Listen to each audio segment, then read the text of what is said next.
Okay, we are live. I am not in all any way, shape, or form ready to do this, but it's time and I got to, so here you go. This is round two, I think. Everything's set up properly now. System, the pre-flight check system checked, tells me everything's fine. The cameras, I got a red light, I got a view meter bopping away lightly into the red. I got the numbers clacking away. I got hot coffee. I got meds. I got the was it lemon squeeze. It seems pretty good. I don't know. It's kind of vaguely citrusy. So get your coffee. Get everything ready. I'm not sure how far in this I'll get. Uh, there's I want to go through. Obviously 2.1 because that's on the title here. Maybe I'll get through 2.2. I definitely the other parts after that have to go kind of by themselves. So I've already done the introduction here in a separate video, and then I've done the various parts, like 1 to 8, on a part of the historical perspective. We've talked about the DNA, we've talked about junk DNA. I've given some basics of what we need to know here in this video. So, so the major introduction has already been done. I'm going to do a benediction on this in my native tongue of some type as the spirit moves me. So, as usual, as is our fashion, we're going to play at least 10 minutes worth of an Aronmix. So this is the camera is like a mirror, and so I can see my hair's not in order. So maybe it's my OCD, or just it drive me crazy looking at it. That's all I can see. I can't even look at the video, the material. I'm just seeing a little hair there. So occasionally you'll see me doing that, and it's like, oh, just time for a haircut. But I'm not going to. I gotta clip it. I got clippers. I do my own haircut, but I kind of just feel like I don't want to mess with the hair. It's just like, oh, it's just gonna grow back, But then it's like I don't like it when it's unruly. It's like, oh, the damn hair. Anyway, I'm stuck with Aaron. Loved having hair. He loved styling it. He kind of have shaves it. He doesn't like his hairline now, unfortunately. But when he had hair, he just treated that like all the rest of the art that he wore. So speaking of Aaron, the mix is this is October 16th. So I'm still this material is still from October. October 13th is when I started it. Just to freshen it up, I redated it, retitled it with a different date. And I think for the other sections, I'm going to do that as well, just as I move on. In uh, in uh, in variants of 3 or 13. So the next one would be 03 November, I think, then the 13th and then the 31st of November. But I don't know how long this is going to be. But I need to do this now because I'm going to be closing the studio down soon. So I need to do as much recording as I can. Now is a good time. It's almost 6 o'clock in the afternoon, the evening. It's election day. Woohoo! Special election day. I guess video. I did not vote. I have voted in the past. When I was in high school, I signed up for the, to vote. That as soon as I was 18, I could vote. So I did for many years, and I just became disenfranchised, and I figured I'd help in the election process some way. I've worked on election campaigns. I've done that, but it's like, all right. In amongst all the other stuff that I have to do, I feel that in my case, a bigger change, like I'm not a politician, I'm not into politics, right? And I try not to get into that on my channel here. But like as far as changing the world and having meaning and doing something meaningful that makes a difference in people's lives, explaining to people this right here, what the changing of the guards means, what like the truth behind the Schumann resonances are, the other atmospheric electromagnetics, what Wages World does, what Mark Pyers does, almost does more good for a group of people than elections, like in my humble opinion, because it's a personal kind of thing. And I really truly believe that you can't change the world except through one person at a time, right? And that first person being obviously yourself, right? Like if you're not on the right pathway, you're not taking in any information, you're not giving out any good information, you can't convey what you yourself don't have. So the first person to, be in a change kind of thing, to be in that kind of field of, changing the world, of making the world a better place, for me starts with myself and my followers, and explaining to you out of what I can, what I know, and my experience, which is better than you get from politicians in a lot of cases. They're talking about shit they don't know anything about. And, I'm not going to get into it, but that's kind of where I'm at, that I don't have much energy. I don't have much time, and like, oh, voting doesn't take much time. Well, you know what? Don't you want to be informed about what's going on? That's kind of the whole thing about it. Like, I've talked to people who vote, and it's like, you're a fucking idiot. It's fine. You're voting. I'm not going to get on anyone who votes a certain way. However, are you voting for this person because you like that person, or because you just want the other guy out of the office because you don't like him, and the person that you put in is an idiot, a worse idiot? Like, I'm not going to mention any names. This isn't a political thing, although this is an election type of, this is an election show, day show. And I'm just going to touch on that enough to say that, if you vote, that's great. That's wonderful. I'm not telling anyone not to vote, right? Please do. I think that something can be said with the popular vote for however many people. However, the process to this is very convoluted, and there's big questions on the whole integrity of the voting process, and just there's way more fuckery involved in it than you can really shake a stick at. And it's like, oh, I'm voting with my time. I'm voting with my time and ability of something that I believe is going to do more good, and that's explain what's happening on the world scene. That what you are actually watching is the unraveling of the government, the United States government. It had its time. Like, this is a thing that happens cyclically, that all societies that were, in the sun, that had their time, that were on top, look at Spain, look at France, look at, oh my God, like, look at Portugal. There's a long list of, look at the Phoenicians.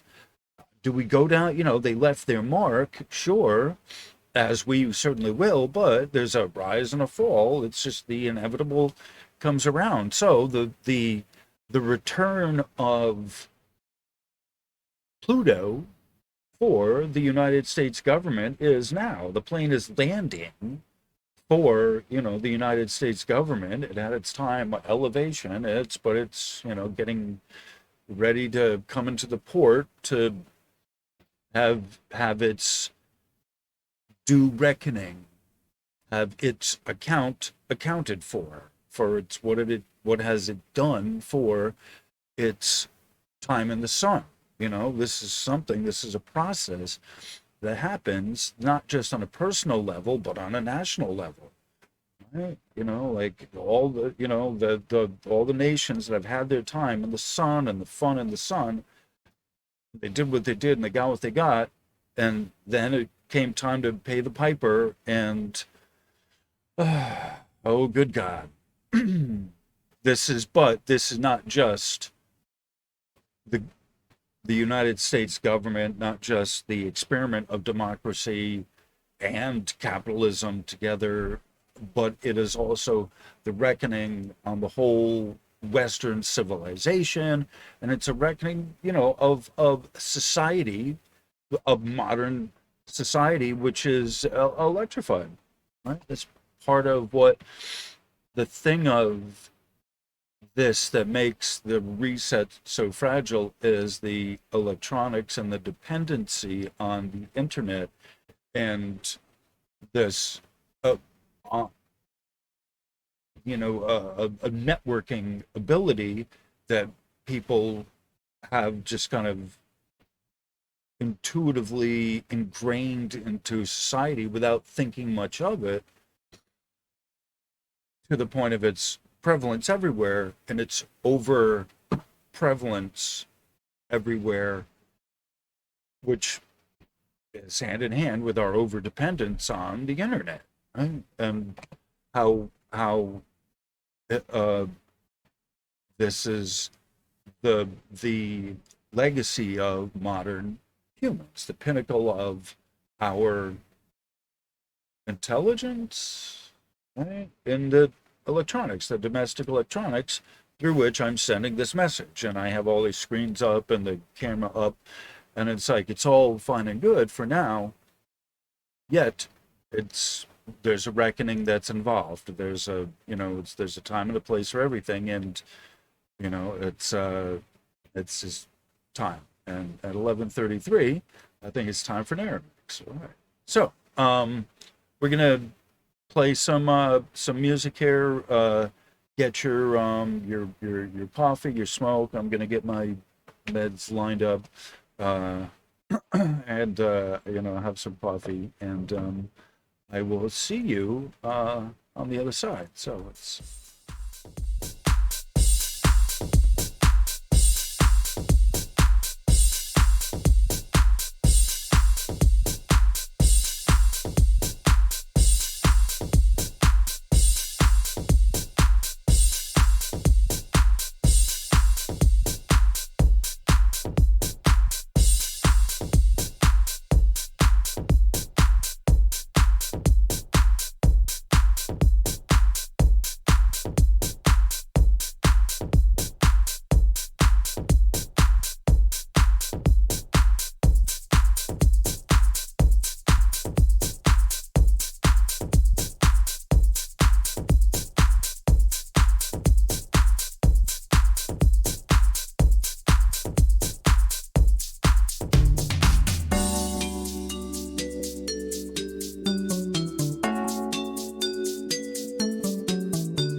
big man like me has been all night long.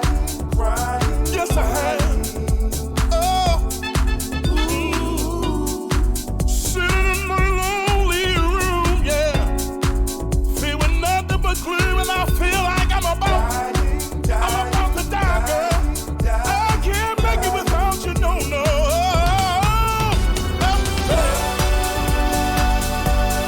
I've been alone too long, and I'm begging you, come back to me, baby. I need you now. Oh, I miss you, girl. Oh, I can't live without you, girl. Oh, I miss you, baby. Yes, I do. Oh, I miss you. Cannot cry no more. No more. Girl, I miss you. Baby, I miss you. My heart just can't take. My heart can't take no more. Baby, I miss you. I can't miss you. Oh, girl, I don't know. I don't know. Girl, I miss you. Baby, I miss you. I'm lost. I'm drowning in the deep. I'm drowning in the river, baby. I really miss you. I can't breathe without you, girl. I can't live without you, no. Life ain't the same. I'm so tired of being alone. I miss you, baby. Please, I don't even remember my name. How can I live without you? You're my better half, baby. Oh, I wrote you letters, baby. I can't cry no more. Sent you an email too. Said I done text you. I done left you a voicemail. I can't return my call. Got me missing you like crazy. Said you got me missing you like crazy, baby. I'm lost. I miss you. I miss you. I miss you. I miss you. I miss you. I miss you. Yeah. I'm lost. Oh, I'm alone in a crowded room without you, girl. People everywhere, but I'm so lost without you.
This is insane.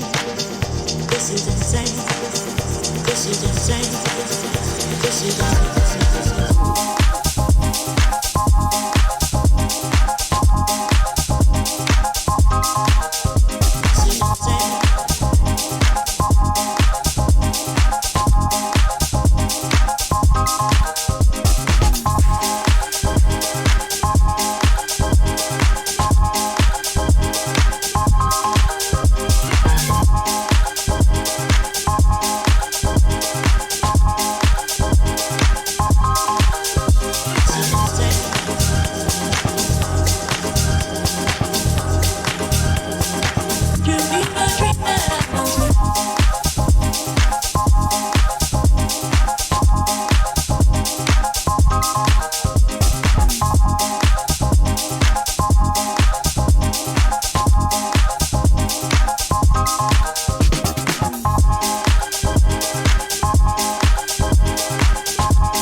Hello, there we go. Welcome back.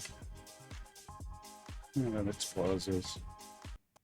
Yeah, I was saying I'm not really in DJ mode because I know when I'm going to stop this, and it's sort of close enough to the time. We're back. All right. It's now.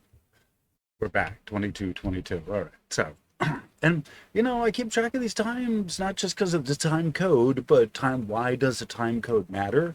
Because there's a significance to it, and in this case, the time I'm trying to condense the time of the videos down to a watchable time, and so as I always explain, being on time is not accidental. Keeping to your time constraints doesn't just happen randomly. So, it's important to watch the clock because I'm gambling on like, oh, hey, all right, it's time ticking, I do the mandatory union break at 45 minutes, or try to around there, like there's, like anchor the video with certain principles, timekeeping principles, and I as happy with it as I can be, because I tried. I made a conscious effort, and so I just wanted to point out this here in the reading behind me. Hold on. I had it highlighted here, but this right here. Such a notion was swiftly dismissed by scientists as it was presumed to require some type of magical force to exert the ordering influence, a force not known to physics. Well, isn't that a shocker? Yeah, the not known to physics. Well, it's, couldn't possibly exist if it's not known to physics. It's kind of I have this that's an oh no moment, as we talking about earlier, one of the visits, whatever the guy's name was, oh no, turning 98% of you into junk. The same thing here. Well, it couldn't be science, it's magic, and well, okay, here, of course, that's what they say about everything after they burned Galileo, or I forget if they actually did, or they wanted to, or they exiled him, or whatever, for saying that the earth goes around the sun. Science progresses one death at a time. Remember that. Then Terence McKenna says that, but I agree with it. Therefore, it's true. Science progresses one death at a time. That's not a joke, but, it could be a punchline. It's not a joke, but it's a punchline. Okay, it's close enough to one. we'll figure something as we go along. Maybe there's a better one waiting on the pathway for us as we go along. I don't know, who knows? I'll try and be on the alert and pick up a better one as we go. All right, so we're 25 minutes into this. I played the Aronmix. I can't go. I already played the music. I wrote it up there. All right. So onward and upward. Veil of Forgetting. That's where we're at. So I have this up here, the Morphic, the principle, because it's, how do I say this? It's sort of in, this is a new field. You know, Rupert Sheldrake is, can't remember if it's, do they mention him in here? No, I have other articles about the morphic field that I'll bring up where he's mentioned specifically, and that's my doorway, how I get into understanding about the morphogenetic field, and the morphic resonance morphogenetic field is through Rupert Sheldrake's talk with Terence McKenna and Ralph Abrams, which is a highly recommended trialogues. You can find it on YouTube. Maybe I'll put a link to it because if I mentioned it in here. Okay, so there we go. So I will, it's part of the script now. So I will remember to put up some information about Rupert Sheldrake, which I'm going to go into, but he's the progenitor. He with the trialogues with Terence McKenna, who I've talked about, and Ralph Abrams, who's a mathematician who I haven't talked about, but who should be noted because he is one of the authors of chaos theory. And that's something that was fascinating to me 30 years ago, or 20 years ago, I think, whatever. At least 20 years ago. So I put up just a basic working definition of the morphic field, and hopefully you got something out of the article that as I was scrolling through, so you could get a general sense of what we're talking about with the morphogenetic field of we're still kind of on the topic of the DNA, right? And how this applies to the genetic structure of the humans, the body. This is what this experience is all about, that we are spirits embedded in a matter, in a material form, but you come here to learn about, this is part of what what you come here to learn about is living in this material matrix of the biomaterial of the planet itself, the incredible mutability of the genes, of the genetics, of the genetic material, the genetic code, right? And it is not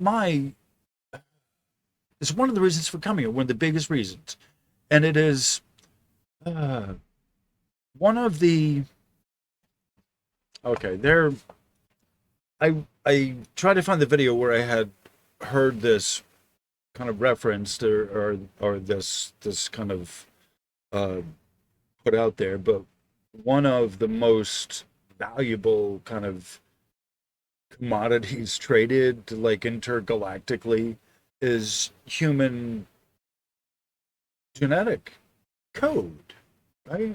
Stuff we kind of take for granted, humans, it's just human. Well, there's abductions, right? People legitimately go missing in under odd, weird circumstances. They're there and then they're not, and just and they're definitely human trafficking. That's hopefully that's not a that's not a trigger word here for the tube here.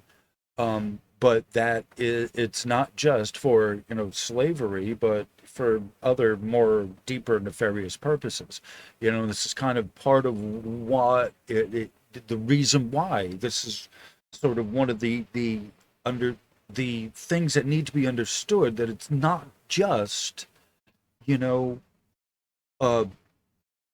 meat suit. Why is the human form, why is the genetic information, so this genetics so valuable elsewhere, uh, of this specific species of humans, right? Stuff you take for granted. Oh, humans, we replace a lot of them with a machine, and there's an agenda to, wipe out the species. And well, we hate other humans because they're just, they do this and that, whatever. And, it is what it is. And that's all probably true. However, we're here. This is what the experience is. And part of it is the cordoning off, the veiling off of other star races, other species, other whatever off of the planet, so that you can get a sense of just Earth and just this genetic structure, biomaterial body of the Adamu, which is clay. Literally, that means red, ruddy clay, but the clay body, which is the property of the planet, right? Our physical experience here gets moderated through the material provided by the planet, right? That's what's the most important thing to understand, and why I bring up the morphogenetic field, because it is the assumption of, or the assimilation of, or something of the material, the way that the material itself, the genetics, is able to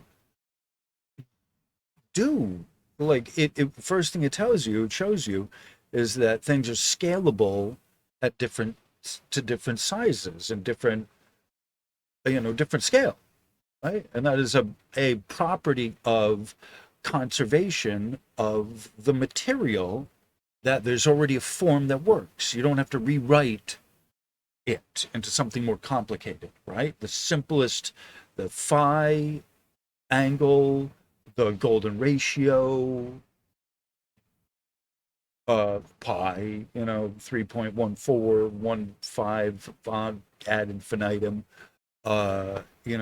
prime numbers are in there as a stabilizing kind of force too. This material that would otherwise morph and otherwise change. It's a principle. It's not magic.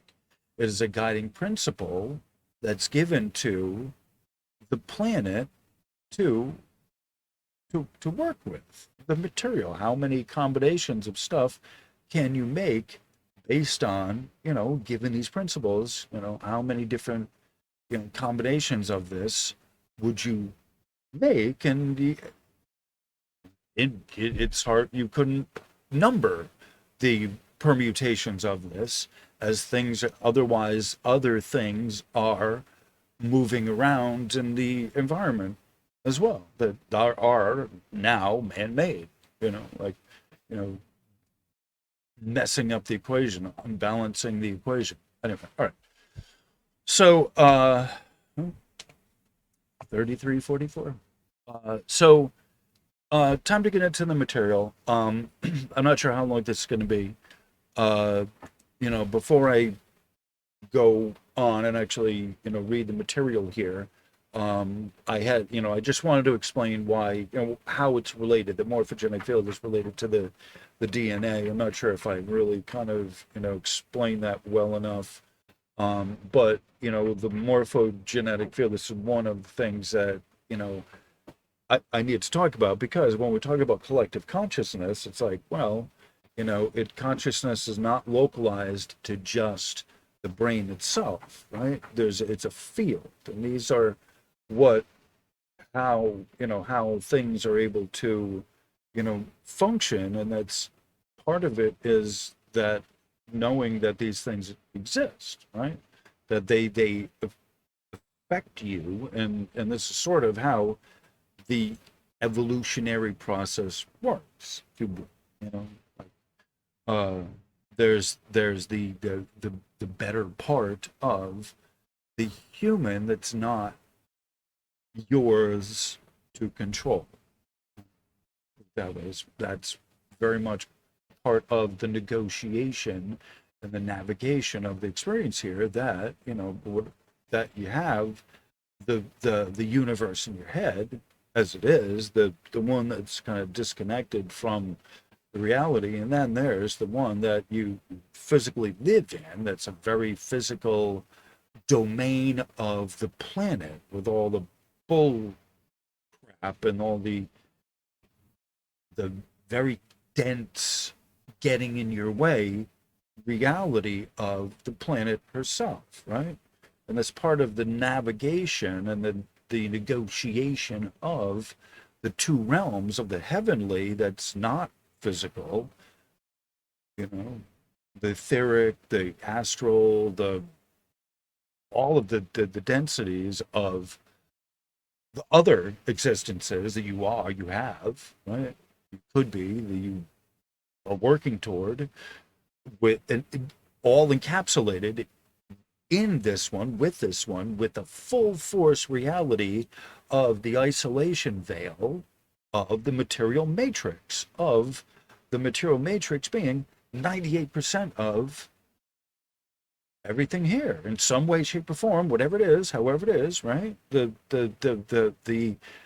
so-called junk DNA, right? The best they can come up with, junk DNA, the collective reality, the morphic field of things changing, right? This is the better part of the earthbound reality. And this is why everyone is so antsy about feeling something that's outside of this physical reality, rather than understanding and unlocking the hidden treasures that are within the collective DNA that we share, that is the birthright, the potential, which is, I humbly submit, going to need to be tapped when the field flips and your electronics stop working. That whether you like it or not, whether you know it or not, whether you can dig this, whether it's grokkable to you or not, I do not know, nor does it matter, because it is happening, it is imminent, and it is now that you need to know this, and now you need to be prepared for this. When the electronics stop working and you can't communicate with people, the old ways are the best ways. That's where we start talking about lucid dreaming, and you better start developing, rewriting your genetic code to start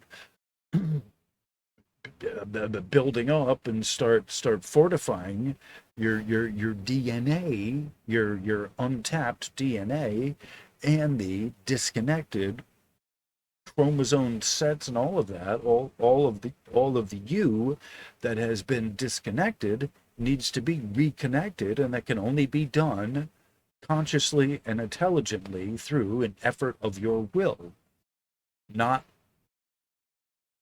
energetic and dynamically through the automated process of the sun blasting anything out. Because the stuff that you maybe not you, but the stuff that a lot of people believes is ascension energy, this gamma, this X-ray stuff, all this high frequency stuff is ionizing radiation, and it's blasting apart your DNA, your genetics, 98%, this core structure, all of your core structure, it's ionizing it, it's detaching it, and it's not, you're not the better for it, right? You haven't trained how to deal with that. Right? It's not an automatic thing. They have people on the mountain who've been living up there in the mountain for years, who train for this, right? But not you. It's not automatic for you if you haven't trained. And even for the people that have trained, when it's happening, it's still not automatic. They still need to follow their training and their conditioning with the master. They still need to follow that more so as the event is happening than when it wasn't, right? But that's what you train for. And if you're of the sort that you don't believe you need to have discipline for when this coming about, when this happens, when the change really truly comes, the event, when it's time, uh, if you haven't practiced and you haven't been ready, then you're not going to reap the benefits because you don't know how to deal with it. You haven't been trained, you haven't been conditioned, you haven't disciplined yourself, you haven't bothered to meditate on it or consider it or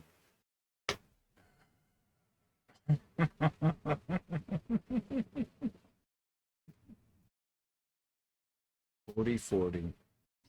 Just consider something. You may not be able to. Let me take a side note before I do the benediction invocation here. You may not be able to prepare. I'll put it to you humbly. You may not have enough money or resources to prepare by getting extra bags of rice and extra coffee and sugar to last for a few months as things are down, down, down, down, down. And hey, you may not see this when it happens, but it's gonna be upcoming. This is the reset, the planetary reset that I'm talking about, right? And as things are getting worse here, how you preparing for this, right? It may not be that you can prepare and get an underground bunker, and it may not be that you can prepare yourself in a substantial way, and you may need to prepare yourself by meditating on the fact that if the sea levels rise and you live on the shoreline and your house gets swallowed, you may need to, and you haven't really prepared with a lifeboat or anything substantial, you may need to come to terms with that your house is going to be taken out and your life is on the line. Like I would like to be positive and encouraging and motivating, but it's like at a certain point you have to pack your bags, right? And learn how to live out of one suitcase. What is the most important thing and things for you? You have some documentation, you get a backpack with some food in it, a couple of days worth of food, a way to make a fire, uh, get a quick access plan, know the highest level to go to. You, like, at a certain point, it's like you need to come to terms with the fact that you didn't prepare, right? Like, this is really important. You live it a day at a time, and at that point figure you will be provided for in the moment and live each moment just to its fullest, right? It's sort of what that sort of boils down to. But if you live in a 9-to-5 job, and depending on the system, the tit of the system, and you haven't made any preparations for when, a killer CME hit takes all the power out, no candles in your apartment, like no matches, like you haven't made extra ice to throw in the cooler, like, and had a cooler ready. Like, this is kind of what I'm talking about. Like, you need to you need to be an adult and come to terms with the fact that you haven't prepared, and come to some calm recognition that it's you acted as you thought best in the moment, right? Throughout your life, and you just never gave it any thought, and you can't blame anyone else, right, at this point, because it's time, right? This is what I'm telling you. Like, it's if you're watching this and you see this, it's not too late to start preparing. Extra water, right? Have some type of escape pod, like, of some type, where like, I'm not going to go into details about what that means, but it's time to start considering these things that, when the power goes out, how are you going to be, situated, and You just got to understand the power grid is very, as complex as it is, it's a very fragile thing to actually overload, you know. It's like at certain times, it's like the switchboards become overloaded, whatever. So it's just time to really kind of consider that, as I'm doing this, like everyone knows your genetic, the 98% of you, that is the genetic code of all of us, is telling you something is happening, and it's important to know that. All right, so we're at the 45-minute mark. I'm not going to take the musical break, but I am going to break, get back on track, give us a benediction, and then I think maybe I'll take a musical break. I don't know. What do we got here?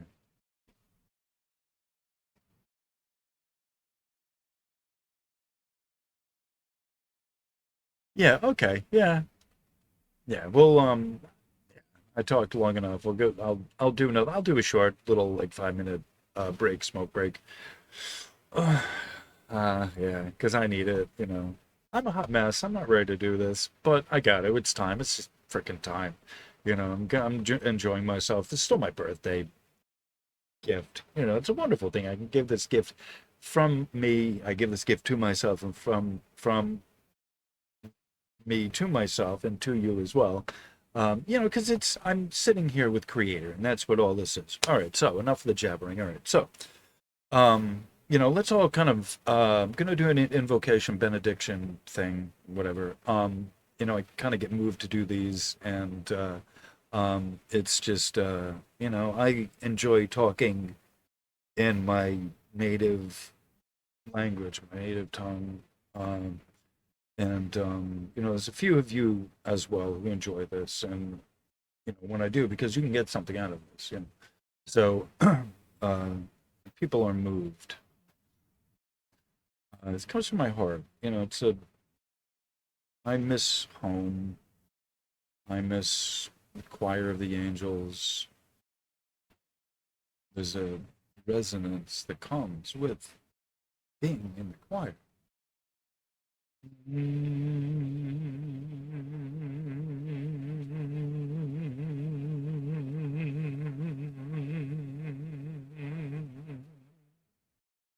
Ufa acha ada aya atsa atsa uda umpa. Shasta ada aya umpa atsa tentara asa usha umpa u. From Father Maja ada ada. Acha aya ata a. Jada ata ata aya a. Ariata acha aya ata. Uri ata ata a. Mariada ata acha a. Untuta umpa asa a. Ari acha anta ada a. Arvia apa acha arvia cha apa acha acha arvia acha puta acha arvia cha. All right. So, on that note, let's play some music. I need to take smoke, and I will meet you on the other side. Thank you.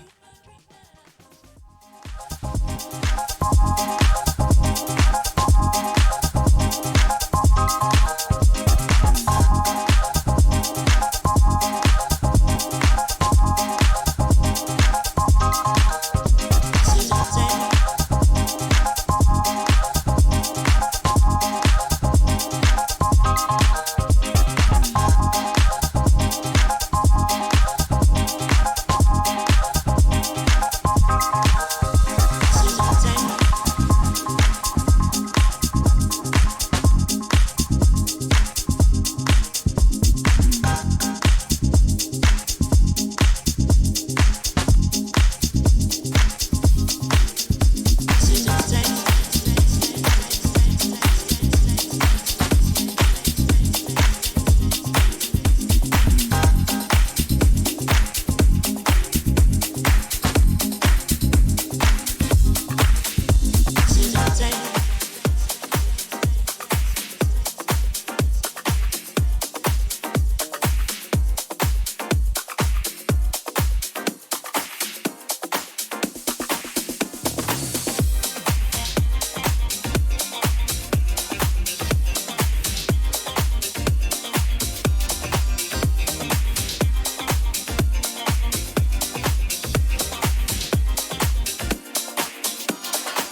we're back.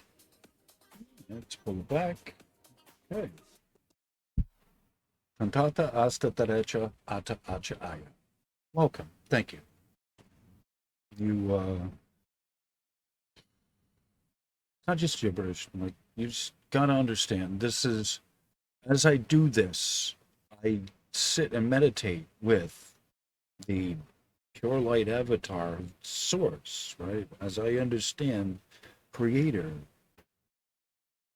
sit there in the forest of the eternal flame, the amethyst flame, right? This is as I would give an accounting for my time. We all give, you can choose to believe what you want, right? Just whatever, right?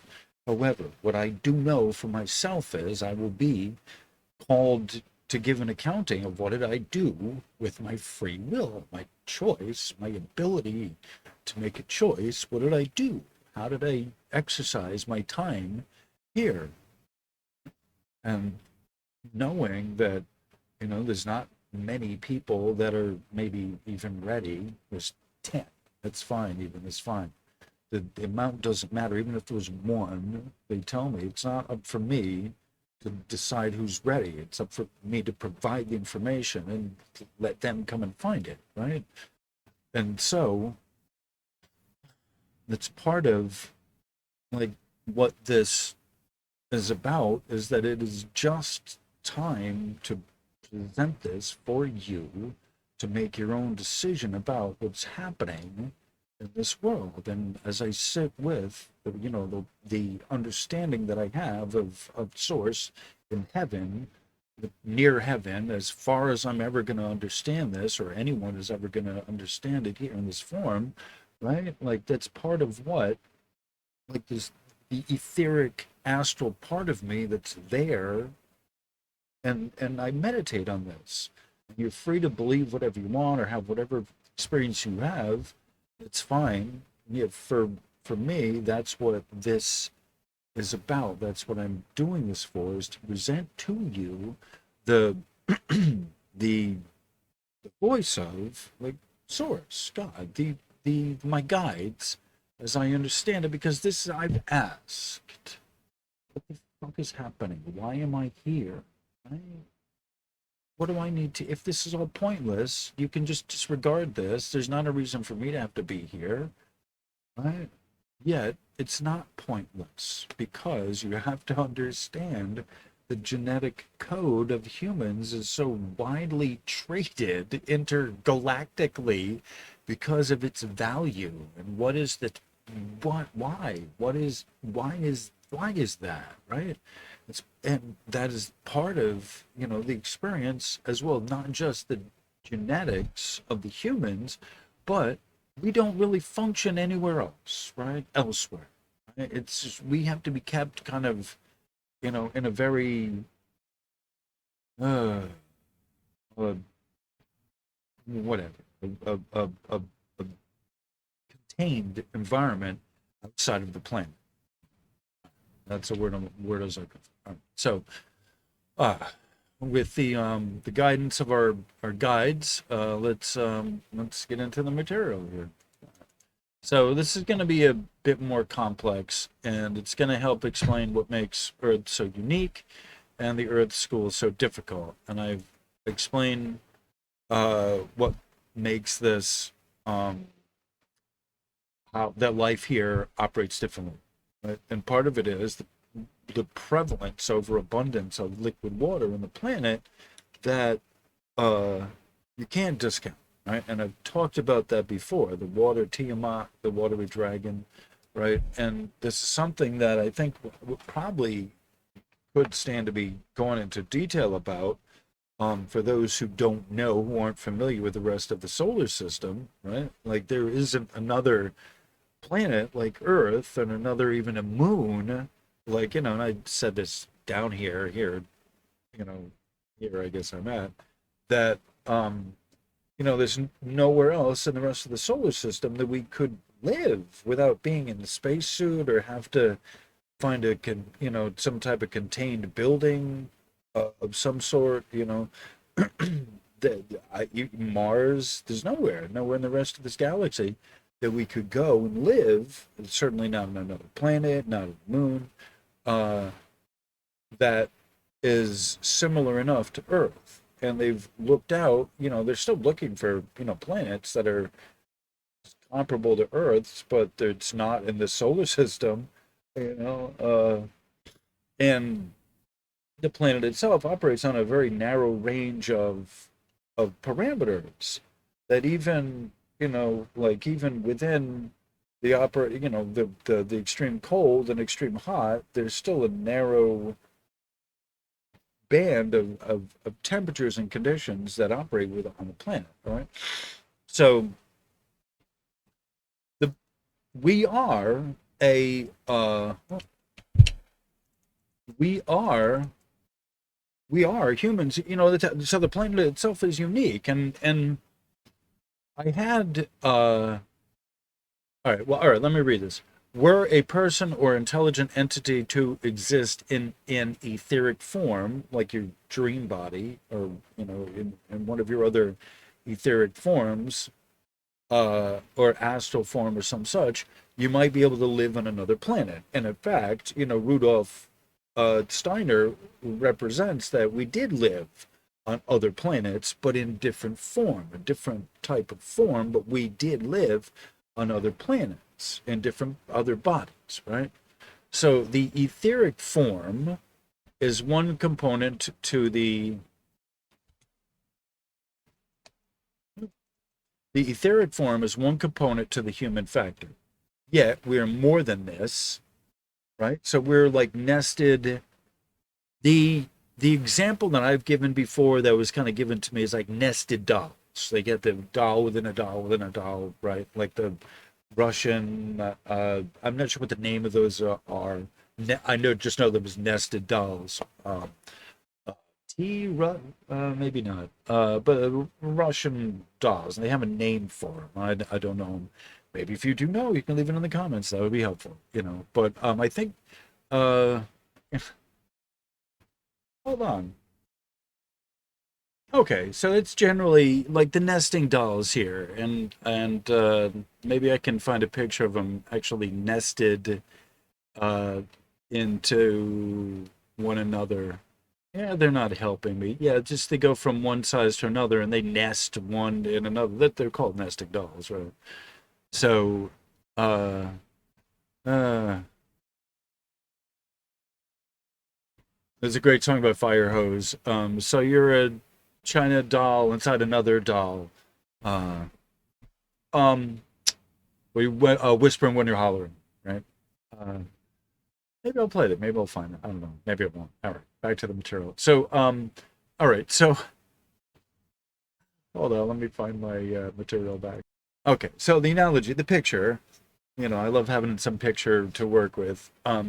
Is the body, your your spirit body, your astral body, that's well as different forms were. And so your even though your physical body is the one that everything is contained in, the other bodies are actually bigger, and on the spiritual level, on the astral level, like the footprint, or the stationing, the anchor, the bigger part of you that is the astral still exists on the astral, and it's working. And a lot of dreams that you have are these other bodies that are working, doing things on some higher level, checking in with you during your dream state. So you go so deep, like you can't process. Most people can't process stuff that's happening in the astral world, and all of the whatever.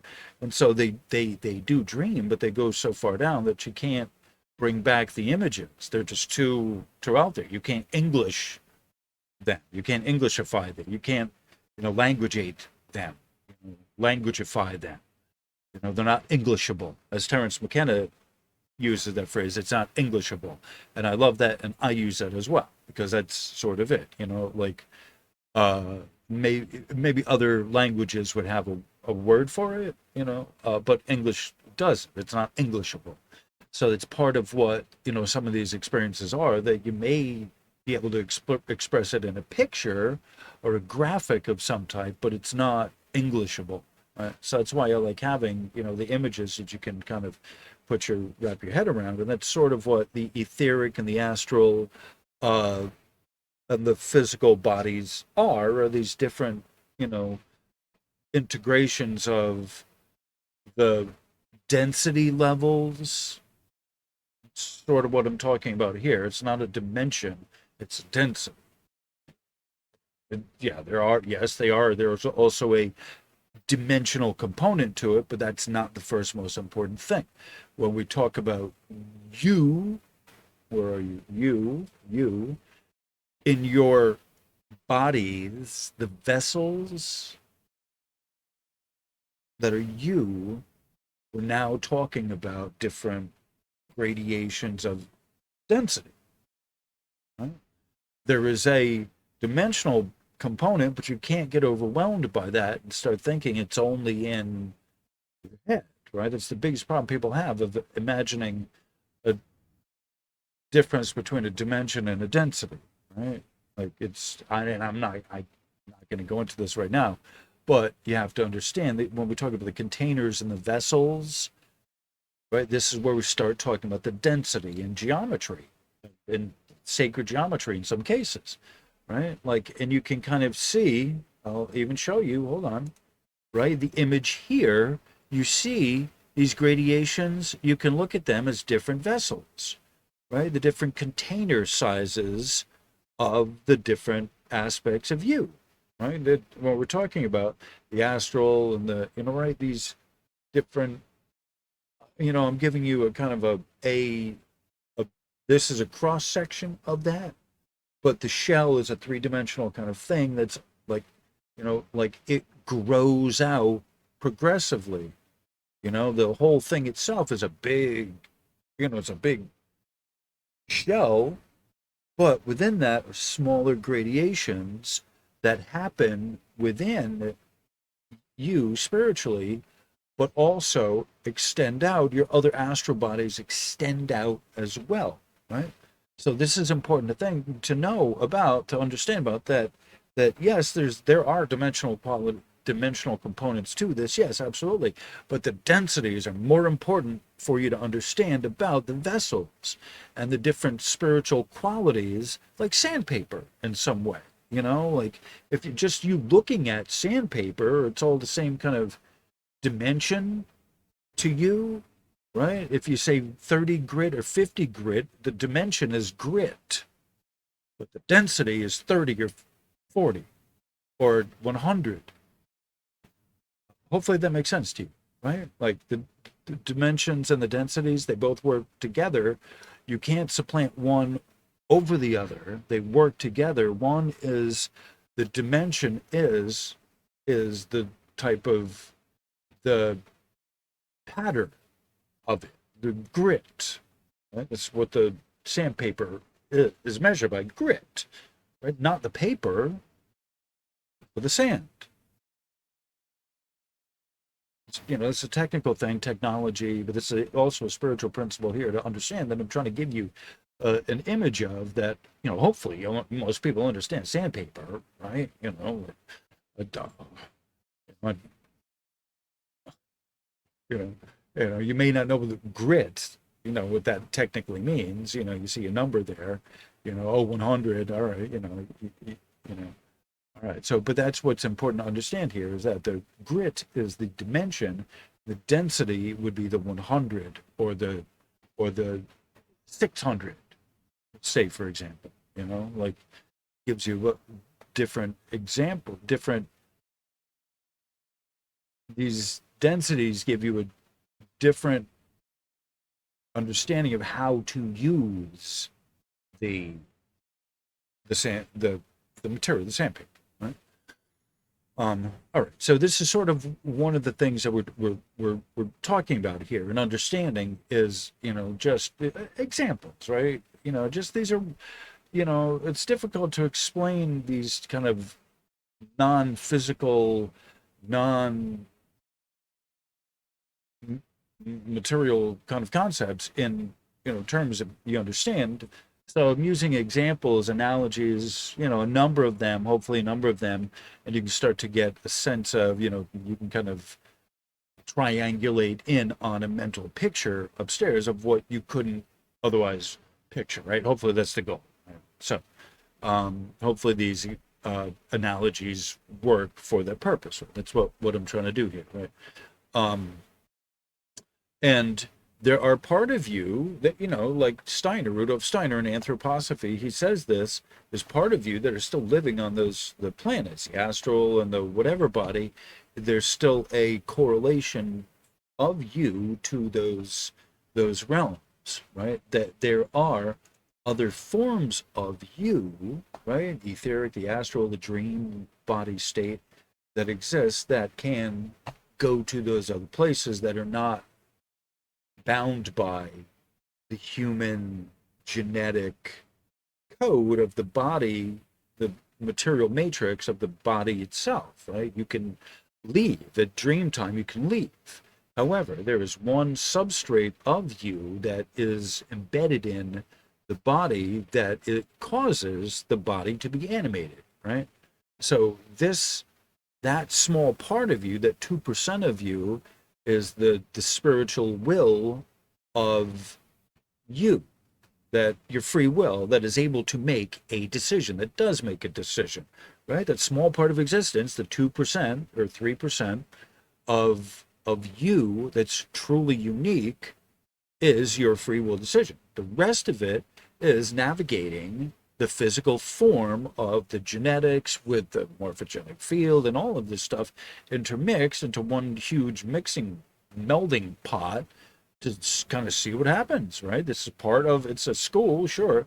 It's also part experiment, right? A lot of principles here, you're it's the free will experiment, right? It's still happening. It's been going on for a while. It's still happening. What can you do with your free will, right? It's part of the mutagenic quality of all of this, is that you're allowed to and able to freely manipulate a lot of stuff and come up with a huge wide variety of interesting creations based on being able to master what's here, right? It's part of what it is, and yet Earth seems the only place where human beings can exist, right? I mean, we're given free reign here, free realm here, free range here, to kind of do whatever unabated, largely except for our own stupidity and us getting in our own way. Idiots out on the road, idiots in cars,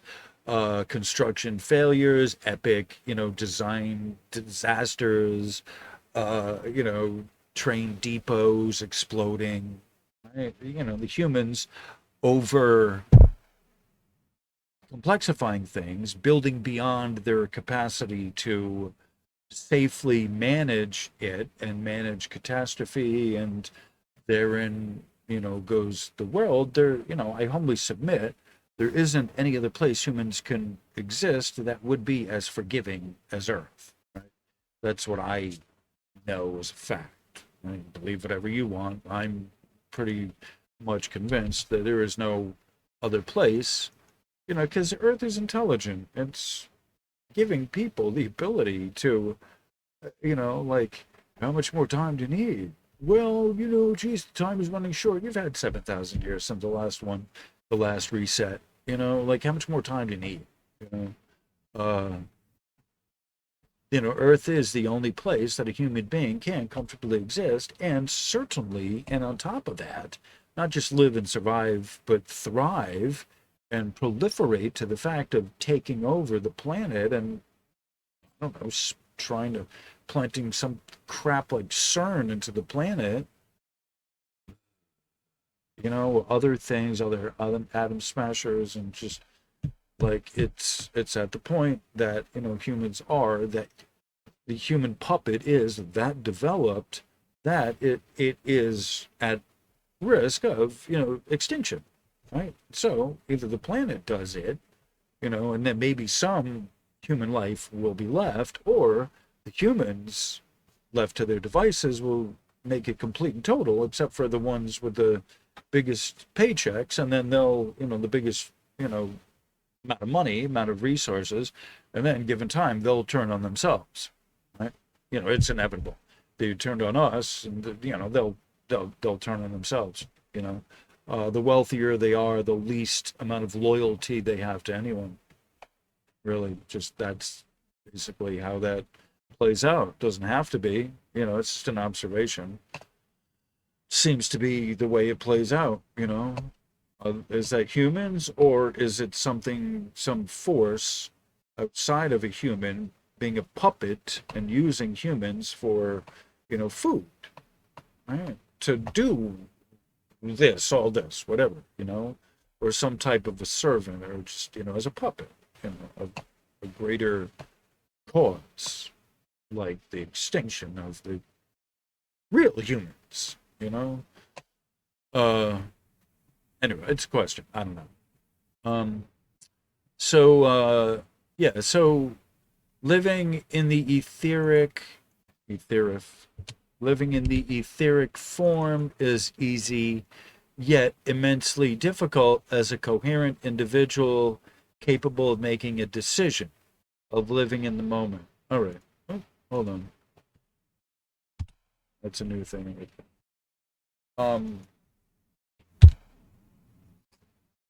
So if the etheric form, I talk about like living as a spirit, as a coherent ball of light, right? Which is able to sense earth, sense like you can live, the same sense that I'm living here in this form, in the etheric form, in my etheric form, I am a ball of light, right? Or a globe, a sphere, and I can change, into maybe an oval or whatever, different color lights or whatever, but it's basically coherent light that's intelligent in the etheric form, right? And there's other different forms you have as well that can take different shapes, right? There is an astral form of you that looks a lot like you, looks just like you, right? Or a person, looks like me. I'm keeping the, but then there is another form that's just a ball of light, right? It's coherent light. So that form doesn't exist as an individual. That's the one that is in tune with the choir.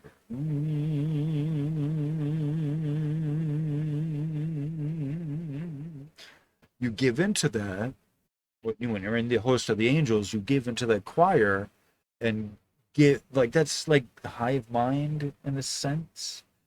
The frequency, the love carrier frequency, right? It's, you resonate into that, and there's an intelligence to that you give in, and in exchange for that, your absolute utter free will of thinking anything else is gone, right?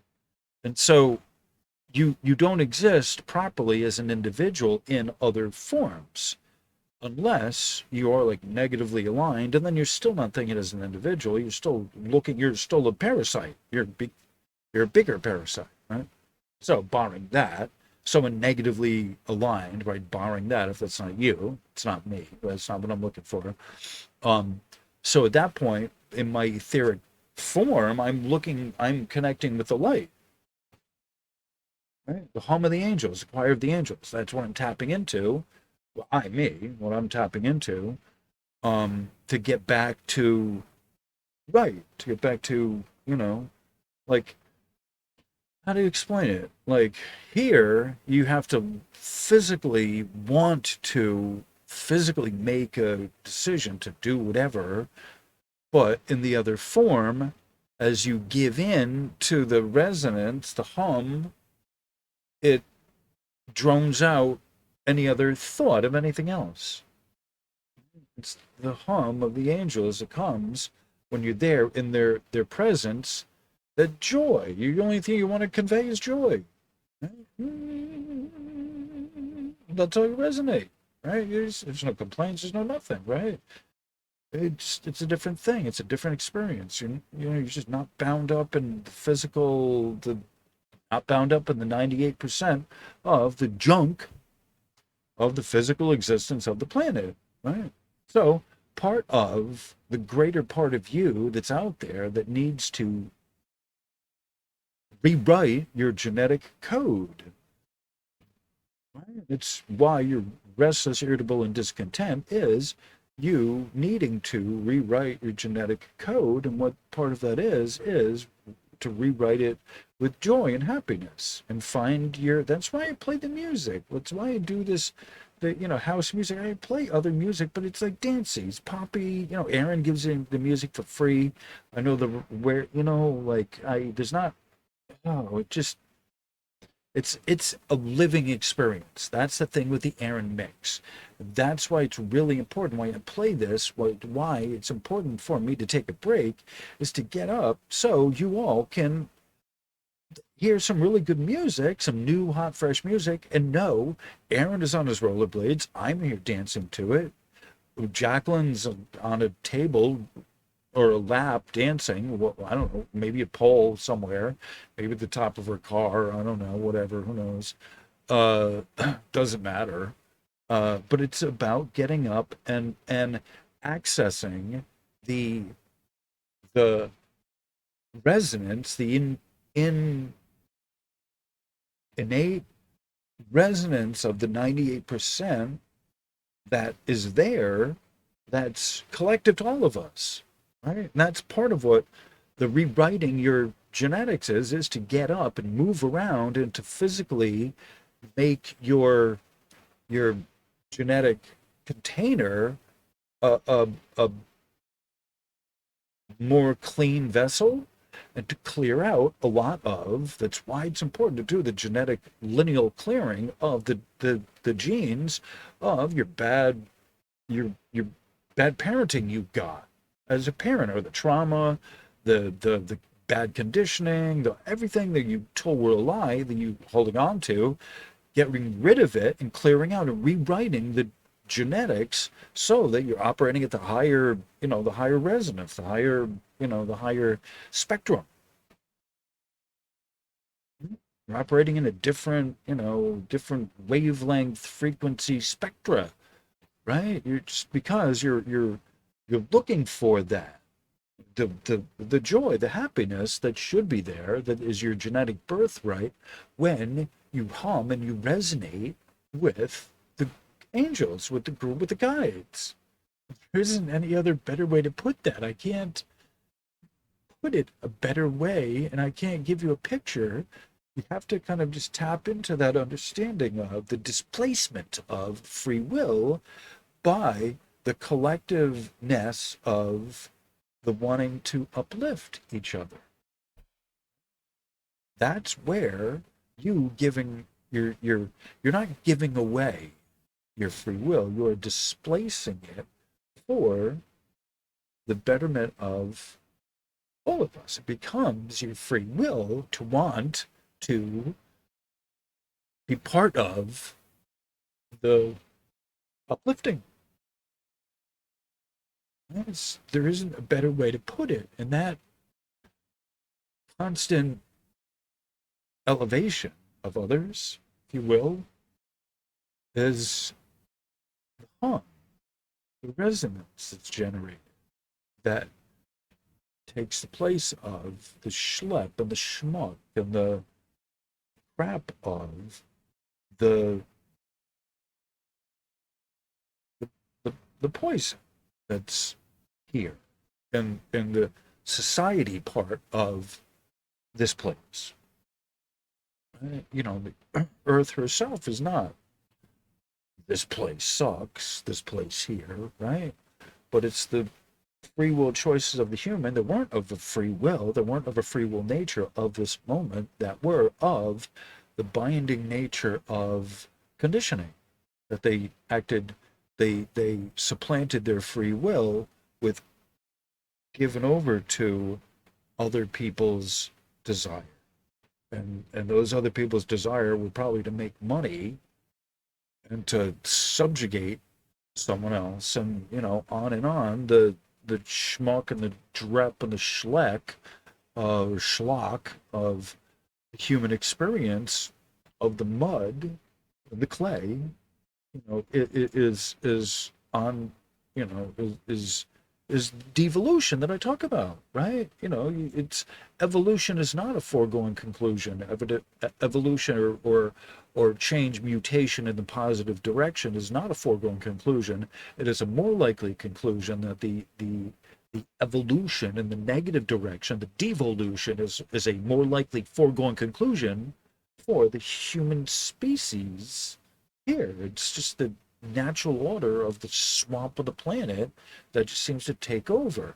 The human genetic experiment, when left unchecked by the guides.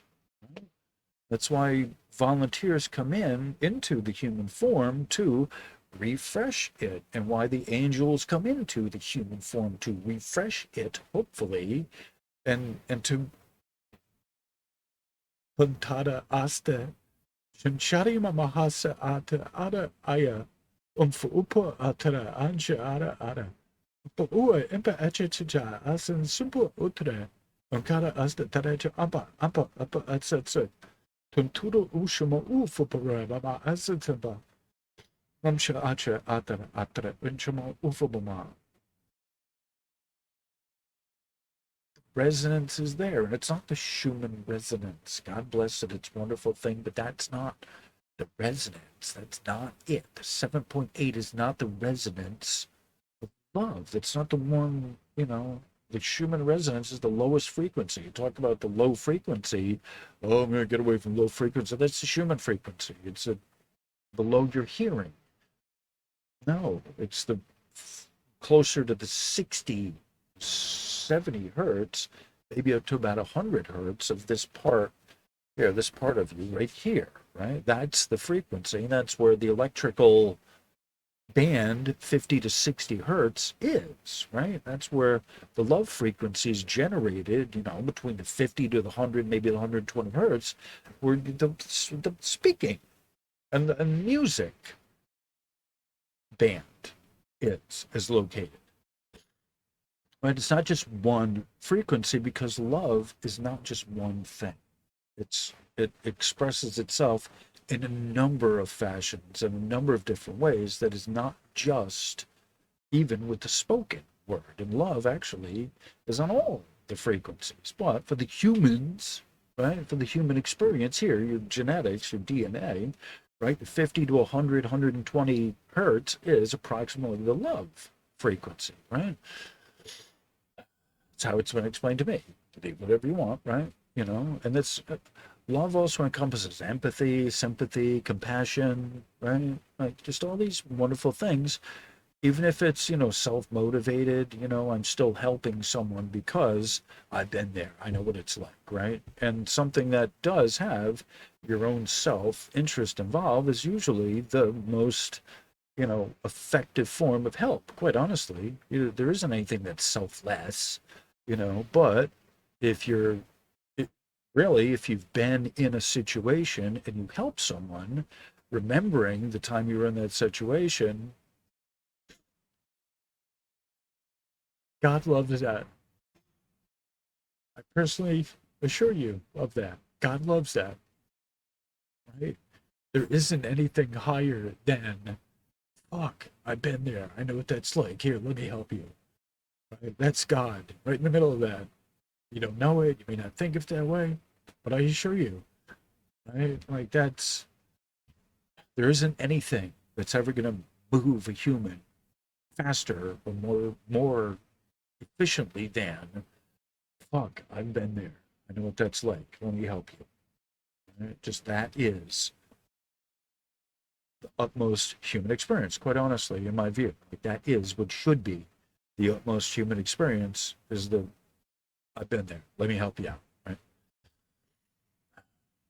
I mean, and that is the individual saying here to one individual to another, making that decision, right? That is, like I'm saying here, that's living in the moment. Not thinking of, I'll charge you some money for it, or I expect any money, but just simply for the thing of having been in that situation yourself, and someone to help you. And that's truly out of the goodness of your heart. Right? I just humbly submit that to you. That is a spiritual principle. That's a very real, practical view of the world. Right? Right?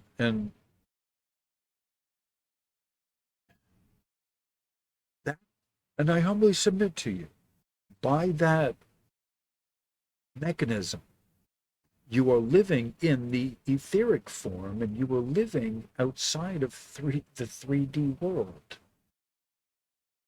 In the same respect as if you live your you live your life without a time clock, without a wristwatch, except for when you have to. You go to the doctor's office, a debt professional, you go to court, like, all right.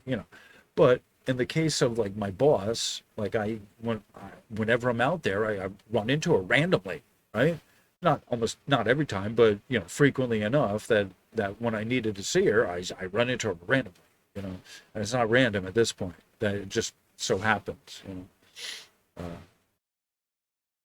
Uh, and so that's sort of how you live multi-dimensionally. Like you operate feelers out there. I'm taking my wristwatch off. I will trust that I will run into a clock somewhere as I need to. Uh, and that if I need to see people, I will see them on the way, and I'll trust that even if I have an appointment, that if the bus gets, detoured or whatever, and it makes me late, that it's not because something is wrong or the universe is against me, but because I'm on the right path and the universe is in my favor, that the bus was waylaid. Because chances are, the person on the other end you're supposed to be meeting was delayed. And you needed to be delayed. And that's how I live, pretty much. Like I get caught up in traffic or whatever, and I, largely speaking, don't get all worked up over how long it's taking, because I know that there's there's a reason why I'm caught up here, right? And I'm not gonna get impatient. That's the biggest reason people get all stressed, is because they're impatient. They can't wait, right? So that's part of what this is learning how to wait, learning how to wait my turn, right? And so that's part of kind of getting back to what we're talking about here is by living these spiritual principles, you can operate more in the etheric realm than in the physical, and not be bounded by the material matrix of the genetic code of the physical restraints, right? All right. So it seems fairly obvious to see and understand that human life is relegated to the surface of the planet. We're not living underwater. There's scary stories and horror stories of movies about them trying to live under the water, and big huge mastodon, big huge sharks and whatever. It's like, humans require a narrow set of variables to sustain life. If it's too cold, like we're not living there. If it's too hot, people aren't living there. It's just important to understand this is a narrow range of temperature and conditions that we can live in. You're not living in the desert, although they kind of do in Dubai, but like they also have oil there, and they can afford to, import in everything they need. It's difficult to understand. So I talk about the etheric form, but it's difficult to understand life as any other form as a human being. So living in the body, the genetics, much of our real world experience is filtered through the bodysuit of the genetics. So if I were to say that humans are intelligent entities outside of the body, it's likely not going to make any sense, in the same way that I say you can live outside of the body. You could exist outside of the body.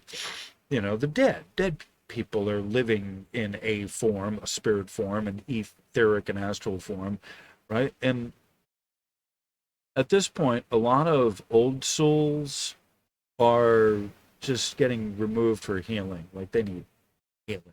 Let's say that. um, they haven't really developed in this life, and they, I'm thinking of someone in particular. I'm not going to say who was his name or who he was, whatever, but there's a number of people who just lived their life. They didn't really grow far. Maybe they did grow some toward the end, and they did have some small incremental growth in this life. I'm not the judge of this. It's all them and their contract.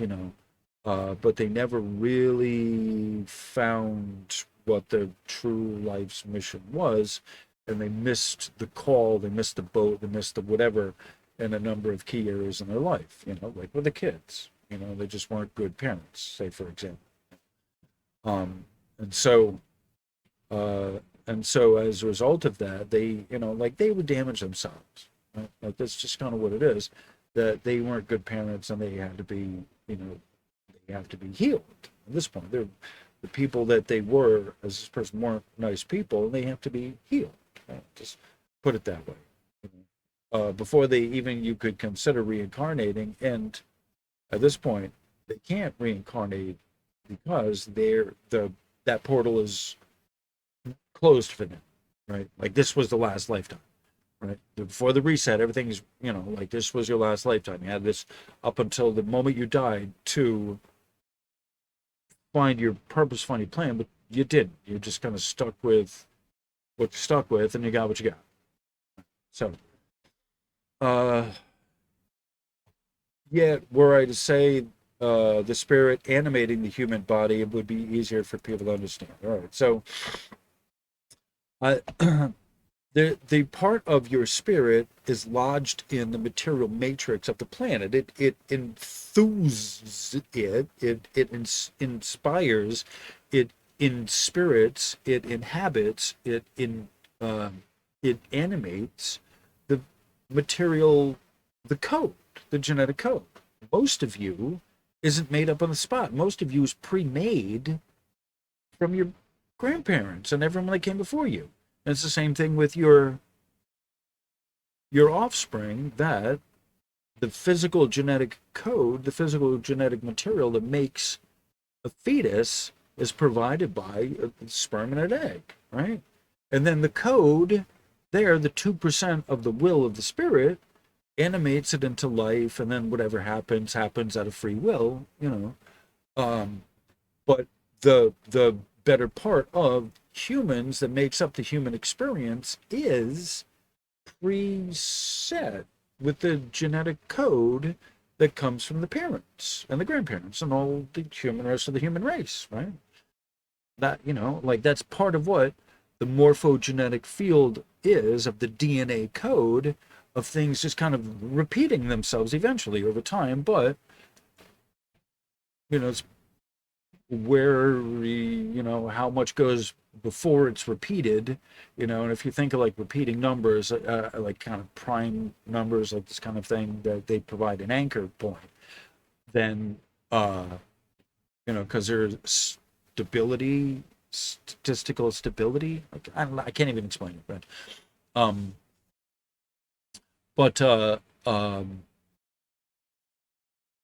I forget what I was going to say. Oh, the morphogenetic field. So the better part of you that makes up you has already been created already, right? They're not reinventing the wheel with you. Most of you is your father and your mother and your grandparents and your grandmother and people you don't even know who existed before you, who screwed up the people you do know. Right? So part of, in order for you in your own free will to go further here in the genetic prison of the DNA, in order for it to stop being a prison, in order for it to stop being, in order for it to stop being a prison for you, a prison of self, you of your free will, of the 2% that is you of that free will, have to consciously want to do better and to actually do better by not following what was done before you, but coming up with something new, following along with a screwball idea that, that people ridicule and they shit on and they poo-poo, yet in your heart of hearts that it's the right course of action, right? So modern physics is having a difficult time with trying to define consciousness. They only seem to recently understand that it does not live in the human mind-brain complex, the material of the matter of the brain, right? That's not where consciousness rests. Human consciousness, in large part, rests, I humbly submit, in the intuitive ability of the junk DNA to transmit messages telepathically as an innate function of the material itself. So, as your birthright. That's another way to say the birthright. The innate function of the material itself. It's another way to say birthright. In fact, hold on. Okay. Human consciousness, in large part, rests in the intuitive ability of the junk DNA. So, the part of you that is not something you can change. In essence, it's what that is the foundation of you rests, it rests more in the part of you that you can't change than it does in your head itself, right? Consciousness can only exist outside of an individual because an individual by himself isn't able to think in a group way. It seems to me to be anathema. They're two mutually exclusive thingamabobbers that don't really play well, together, if you will. May or may not. I don't know. Doesn't seem to. Anyway, all right. So, I'm not going to go on to. This is enough. I'm at almost 2 hours here. By the time I'm done with the music, it'll be close enough to 2 hours. So I'm going to play a big long set and just drag this out to 2 hours. I'm at one. Do I do that? I'm at like 140 right now. So that's another 20 minutes. I don't know. Do you guys want to hear 20 minutes worth of Aronmix? Do you? If you don't want to hear 20 minutes worth of Aronmix, then I'd say you can leave now. Or you can leave me a comment. You can leave, I guess. I don't know if you don't. I don't know. I may not play 20 minutes, but your objection is duly noted.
that star watching over you, shining down on you every step of the way.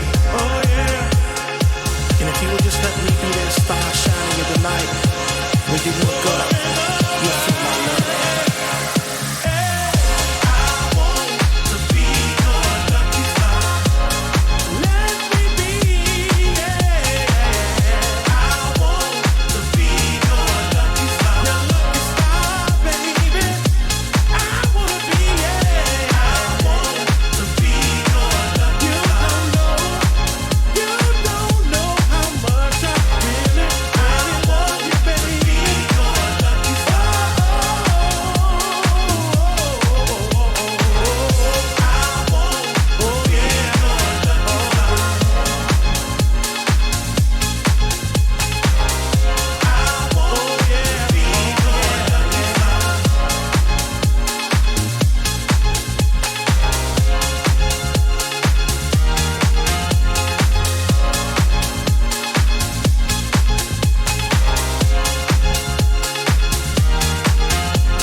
Just for the record, in case you didn't here. She says queens in the front and the dogs in the back.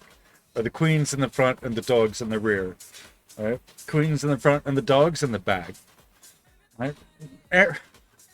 Aaron gave me this mix one day. It was a couple weeks ago. He gave me this.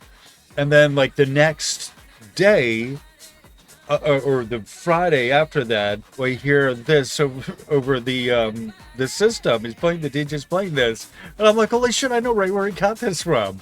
I was like, I looked at Aaron. We were out there dancing. I'm like, I know right where he got this from. It was funny. Yep. So we were singing it on the dance floor. No one else knew. I love it.